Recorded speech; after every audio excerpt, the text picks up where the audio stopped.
यो तालले चाहिँ एउटा सिट मात्रै पनि प्रत्यक्षमा हर्क साम्बाङको टिमले यदि जितेछ भने त्यतिखेर यो पुरै लेखेर राख्नु होला। सिटले सरकार बन्छ है।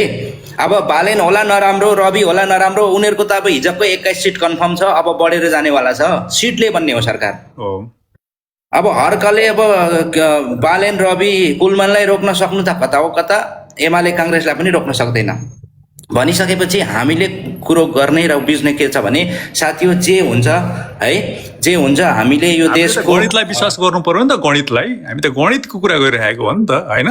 यो देशको हामीले चाहिँ के स्वीकार्नु पर्यो भने देश कहाँ छ त भन्दाखेरि देश आज समानुपातिकमा छ क्या।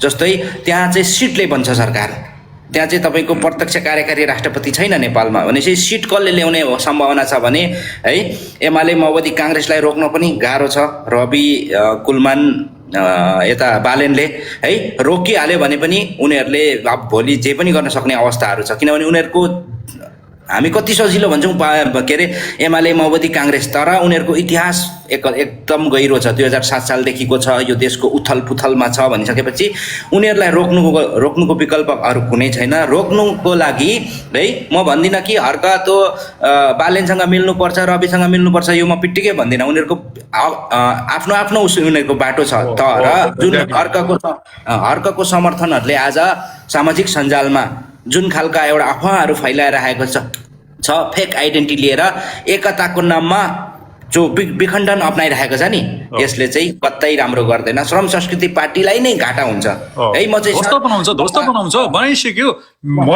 मेरो फेसबुकमा गएर हेर्नु न, केसम्म अब त्यस्तो हुन्छ काहीँ। मैले कुन लेभलबाट मैले हर्कजीलाई सपोर्ट गर्थेँ भन्ने कुरा त मलाई थाहा छ नि, तर क्रिटिकली हामीले हेर्नु पर्यो कि परेन यो तरिका। म एउटा कुरा क्लियर गर्छु, म बालेनको, रविको अहिलेको जुन गठबन्धनको समर्थन होइन। म बालेन, रविलाई म चाहदिनँ, तर साम्बाङलाई पनि खुलेर 100% चाहदिनँ। किनभने उनीहरूको गतिविधि हेर्नु न त अहिले। डिक्टेटर तपाईँको नाजी पार्टी है, तपाईँको जर्मनको हिटलरको नाजी पार्टीले पनि यस्ता खालका डिक्टेटरहरू देखाएको थिएन, तर त्यो देखाउँदैछ।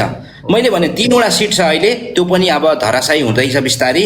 गर्ने हो भने समावेशिता, सबैलाई एकता गर्ने खालको कुरो गर्नु पर्यो कि अहिले गाली गर्ने कुनै विकल्प ठोस प्रमाणै छैन। एमसिसी त बन्द छ त अहिले।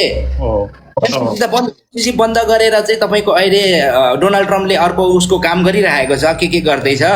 अब भेनालाइजा बनाउँछ भन्दैछ है। अब त्यो हुनको लागि त नेपालमा त्यो रिसर्च हुनु पर्यो नि त। के छ नेपालमा? सुनखानी छ, तेल छ, के छ? केही पनि छैन नेपालमा। भनेको अमेरिकाले हेर्ने भनेको एउटै हो, जुन भारतसँग उसको आज राम्रो सम्बन्ध पनि छैन। उसले चाइनालाई घेर्नका लागि केही इन्फ्लुएन्स बनाउन सकिन्छ कि भन्ने मात्रै हो, अरू केही पनि होइन। तर आज रोक्नुपर्ने भनेको त मेन कसलाई हो? एमालेलाई, काङ्ग्रेसलाई र यो माओवादी राप्रपालाई रोक्नुपर्ने हो नि त। यिनीहरूलाई रोक्नका लागि चाहिँ हामीले हर्कको टिम एकपट्टि लागेर काम गरोस् है। अब रविको बालेन पनि आउँदैन हो, एउटा सिट पनि आएछ भने मलाई त्यतिखेर लेखेर दिनु होला। एउटा सिट पनि यस्तो तालले, यो तालले चाहिँ के म सिधै हो साथी हो, म त त्यही हो सर। म हर्क, रविको म चाहिँ यो तालले चाहिँ एउटा सिट मात्रै पनि प्रत्यक्षमा हर्क साम्बाङको टिमले यदि जितेछ भने त्यतिखेर यो पुरै लेखेर राख्नु होला प्रत्यक्षमा के। अब हर्क साम्बाङको टिमलाई एमाले, काङ्ग्रेस, माओवादीले सपोर्ट गर्यो भने हेर्नुहोस् है, यिनीहरूसँग मिल्नु भयो भने म के भन्दिनँ होइन। अब यो छाँट देखाए त्यस्तै देखिरहेको छु मैले होइन। तर प्योरली यही तालले, यही स्टाइलले धरानबाट पनि हर्क साम्बाङले जित्ने चान्सेस पनि छैन मैले देख्दाखेरि। मैले पर्सनली देखाएको थिएँ किनभने उहाँ कसरी प्रेजेन्टेसन भइराख्नु भएको छ, कसलाई चाहिँ राख्नु भएको छ भनेको के, इन्टेलेक्चुअल्सलाई राख्नु भएको छ। उहाँको वरिपरि कस्तो मान्छे छ नि त हेर्नु न। त्यो हेर्नु आवश्यकता छ कि छैन, त्यसलाई एनालाइसिस गर्ने कि नगर्ने होइन। सुध्रिनु होला भनेर बारम्बार सोचेको होइन। नयाँ मिल्नुहोस्, कसरी बरु नमिले पनि आफ्नो स्ट्राटेजिक तरिका वेबाट अघि बढ्नुहोस् भनेर भनेको नि त होइन। हामीले उहाँलाई सकिनुहोस्, उहाँ त सकिनुपर्छ भन्ने खालको तरिकाको सोच त कहिले पनि होइन नि त। तर उहाँ भनेको स्ट्राटेजिक रूपमा हिँड्नु पर्यो कि। जब उहाँ स्ट्राटेजिक वेबाट तपाईँ हिँड्नुहुन्न, यो अब अहिले मेयरले चलाए जस्तै त्यही गतिविधि पार्टी चलाउने पनि तपाईँको गर्ने हो, त्यही तरिकाले चल्छ त पार्टी। अब मेयरमा तपाईँको हिजोको दिनमा तपाईँको एउटा रियाक्सन गरेर एउटा पोस्ट गर्दाखेरि गाली गलोच यताउता गर्दाखेरि जनता हाँस्छन्, यताउता रमाइलो गर्छन् भन्ने सोचबाट तपाईँको त्योबाट डिरेक्टेड हो भने म केही पनि भन्दिनँ, उहाँ सकियो, उहाँ राजनीतिक रूपमा उहाँको तपाईँको यो चाहिँ अन्त्य जस्तो मलाई लागिरहेको छ। यस्तै यही खालको हो भने तपाईँको राजनीतिक रूपमा उहाँको अन्त्य, धरानबाट पनि जित्नुहुन्न मैले देख्दाखेरि चाहिँ। अब कस्तो भने यहाँ साथीहरूले कति गठबन्धन पनि भनेको हुन्छ, गठबन्धन पार्टीको हुन्छ, बालेनको कुनै पार्टी थिएन होइन, कुलमानको पनि आफू पार्टी अध्यक्ष भएको थिएन, उसको उज्यालो पार्टीको अध्यक्ष कुलमान थिएन होइन। व्यक्ति व्यक्ति एउटा सङ्गठनमा आउनु त फरक कुरो हो, त्यो आउनु पाउँछ उनीहरूले, तर जुन खालका हर्काको जुन एक्टिभिटीहरू चल्दैछ अहिले, हर्काको समर्थनको नाममा फेक आइडेन्टिटीहरूले चाहिँ यहाँ तहल्का मचाउँदैछ नि, त्यो भएपछि एकदमै श्रम संस्कृतिको लागि चाहिँ क्यान्सर हो। सिधै हो म भन्छु तपाईँलाई है, म चाहिँ फेरि बालेन रवि कुलमान सरको जुन गठबन्धन छ एउटा एकतामा आएको छ, उहाँहरूको चाहिँ म सपोर्टर होइन, सिधै भन्छु है, किनभने उहाँहरू हिजो फरक फरक बाटोमा थियो, फरक फरक विचारमा थियो। त्यो चाहिँ म फेरि आवश्यकता भन्छु है, अहिले देशको आवश्यकता चाहिँ त्यो भन्छु है म चाहिँ फेरि, बुझ्नु भएन? सपोर्टर हो होइन भन्ने कुरा आफ्नो ठाउँमा छ, भीषण तपाईँको कुरा हो, तर अहिले देशको आवश्यकता भनेको चाहिँ त्यो हो है फेरि मैले देख्दाखेरि चाहिँ। हजुर, कामै गर्ने हो भने है, किनभने रासपालाई पनि देखेको छैन होइन, सरकारमा बसेर काम गरेको यताउता देखेको छैन। कुलमान दाईलाई त अब तपाईँको एउटा लेभलबाट उहाँले प्रुभ गरिदिइसक्नु, बत्ती बाल्ने बित्तिकै कुलमानलाई सम्झिन्छन् नेपालमा होइन। बालेनजीले काठमाडौँमा त्यस्तो एउटा ड्रास्टिक ट्रान्सफर्मेसन उहाँले ल्याउनु भएको छ होइन। बालेनको उदयसँगै नेपालमा तपाईँको अरू रविहरूको उदय भएको हो होइन। यसलाई त स्वीकार्नुपर्छ नि त होइन, एउटा अल्टरनेटिभ फुड्सको रूपमा तपाईँले स्वीकार गर्नुहुन्छ होला नि त, त्यो आवश्यकता हो, अहिले देशको आवश्यकता हो। तर अब यता जसरी अब हर्कजी एमसिसी भनिदिनुहुन्छ, घरि के भनिदिनुहुन्छ, नभएको कुराहरू तपाईँको दोष आरोप प्रत्यारोप हान यहाँनिर चर्का चर्की होइन, यो तरिकाले कहीँ पनि पुगिँदैन क्या। यो कुरा चाहिँ सुधार गर्नुहोस् भनेको 2 महिना भयो, 3 महिना भयो, 4 महिना भयो, 1 वर्ष भयो, कहिले पनि सुध्रिँदैन क्या।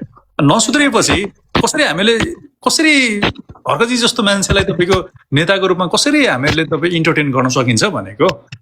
उहाँ त जति सुकै तपाईँको काम गर्ने त माटोमै लडीबुडी गर्ने, 24 घन्टा लडीबुडी गर्ने भए पनि तपाईँको त्यो तरिकाले त स्वीकार गर्न सकिँदैन नि त। म त स्वीकार गर्न सक्दिनँ, म त वाक्क भइसकेँ, म त स्वीकार गर्दिनँ। महावीर पुन सर जस्तो मान्छेहरूलाई हामीहरूले विश्वास गरेर उहाँ जस्तो व्यक्तिहरूलाई व्यक्तित्वको वरिपरि हुर्केको हो नि त हामी त होइन।